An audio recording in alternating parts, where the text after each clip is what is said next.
আসসালামু আলাইকুম সম্মানিত সুধী, যারা আমাদেরকে দেখছেন দেশ এবং দেশের বাইরে থেকে দূর দূরান্ত থেকে, অবশ্যই আমাদেরকে সাবস্ক্রাইব করবেন এবং আমাদের চ্যানেলটিকে শেয়ার করে জানিয়ে দেবেন। অবশ্যই আমরা দেখাবো মুহাম্মদ সাল্লাল্লাহু আলাইহি ওয়াসাল্লামকে সর্বোচ্চ ভালোবাসার বিষয়টা আসলে হাদিসে কিভাবে এই ব্যাপারে বর্ণিত আছে।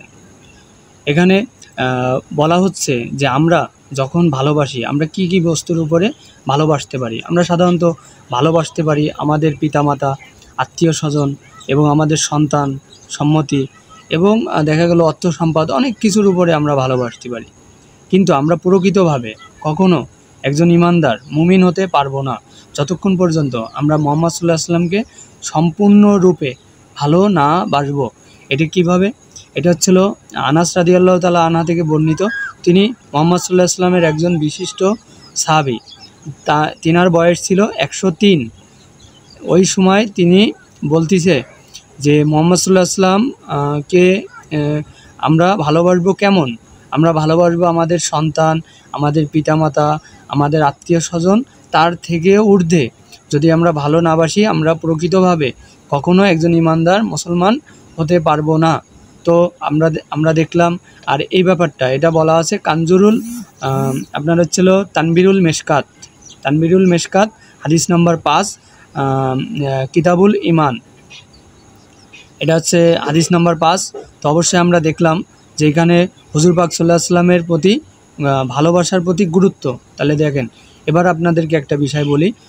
রোজ কিয়ামতের দিনকে আমাদের যখন আমরা উদিত হব তখন আমাদের জান্নাতের তো আমরা যে যাব, কিন্তু আমরা যখন জান্নাতে যাব আমাদের অনেক ভুল ত্রুটি থাকবে। যে ভুল ত্রুটির কারণে আমরা কখনো জান্নাতের দিকে যেতে পারবো না। তখন আমাদের প্রিয় নবী হযরত মুহাম্মদ সাল্লাল্লাহু আলাইহি ওয়াসাল্লাম উনি শুধুমাত্র আমাদের ব্যাপারে সুপারিশ করতে পারবেন। আর এই ব্যতীত কোনো নবী রাসূলই কারোর নিজের জন্য সে সুপারিশ করতে পারবে না।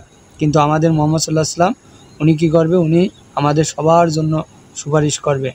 এ ব্যাপারে একটা হাদিসের ভিতরে আসছে যে অবশ্যই সেই দিন কাল কিয়ামতের দিনকে তার সন্তান, তার পরিবার, তার ফ্যামিলি সবাই ছুটাছুটি করবে। তখন ছুটাছুটি করার সময় ওই সময় কী করবে? তার মা বাবার কাছে যাবে। তখন বলবে, দেখো এমনই একজন ব্যক্তি আছে যিনি কিনা হযরত মুহাম্মদ সাল্লাল্লাহু আলাইহি ওয়াসাল্লাম, যার কোনো অপরাধ নেই। তো অবশ্যই তো ওনার কাছে তোমরা যাও এবং তোমরা যদি ওনার কাছে যাও তোমরা সমাধান পাবে এবং অবশ্যই তোমরা জান্নাতে যেতে পারবা। তাহলে দেখেন আমাদের মুহাম্মদ সাল্লাল্লাহু আলাইহি ওয়াসাল্লামের গুরুত্ব এবং ওনাকে কী রূপে আমাদের ভালোবাসা লাগবে। আজকের দুনিয়ার জীবনে আমরা মুহাম্মদ সাল্লাল্লাহু আলাইহি ওয়াসাল্লামকে সর্বোচ্চভাবে ভালোবাসবো। আমরা কখনো এই মুহাম্মদ সাল্লাল্লাহু আলাইহি ওয়াসাল্লামকে ভালোবাসার থেকে আমরা দূরে কোথাও যাব না।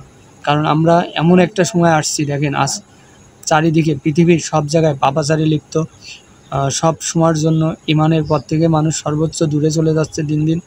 কিন্তু আমরা এখন কি করা লাগবে? আমাদের হাদিস গ্রন্থগুলো পড়া লাগবে, কোরআনের দিকে ফিরে আসা লাগবে। আজকে যুব সমাজ একটা অন্য ভয়ানক পথের দিকে আগামীতে চলে যাচ্ছে, কারণ এটা হচ্ছে দাজ্জালের যুগ। এখন আপনাদেরকে এমনভাবে আপনার হচ্ছিল এই নেটওয়ার্কগুলো এমনভাবে অ্যাডিক্টেড করতেছে যে প্রত্যেকটা সম্প্রদায়ের প্রত্যেকটা সন্তানেরা আল্লাহ রাসূলকে আস্তে আস্তে ভুলে যাবে, ভুলতে শুরু করবে। কিন্তু এভাবে যদি আপনি ভুলতে শুরু করেন আপনার জীবনে কঠিন মুসিবত আছে। আল্লাহ তাআলার রাসূল বলতেছে, যার ফ্যামিলিতে আমাকে নিয়ে চিন্তা করে, যারা আমাকে ভালোবাসে, যারা আমার চলার পথগুলোকে সহিভাবে মেনে চলতে চায়, আমি তাদেরকে দুনিয়াতে কল্যাণ পাবে তারা এবং আখিরাতেও তারা কীভাবে কল্যাণ পাবে। তো অবশ্যই আমরা মুহাম্মদ সাল্লাল্লাহু আলাইহি ওয়াসাল্লামকে সর্বোচ্চ মন থেকে ভালোবাসা লাগবে। অবশ্যই আমরা যাতে মন থেকে আল্লাহ তাআলা আমাদেরকে তৌফিক দান করে। অবশ্যই এখান থেকে আমি বিদায় নিচ্ছি। আল্লাহ হাফেজ। আমার চ্যানেলটি ভালো লাগলে সাবস্ক্রাইব করে আমাদের সাথে থাকবেন এবং চ্যানেলটি অবশ্যই শেয়ার করে দেবেন যাতে অন্য মুসলমানরা জানতে পারে।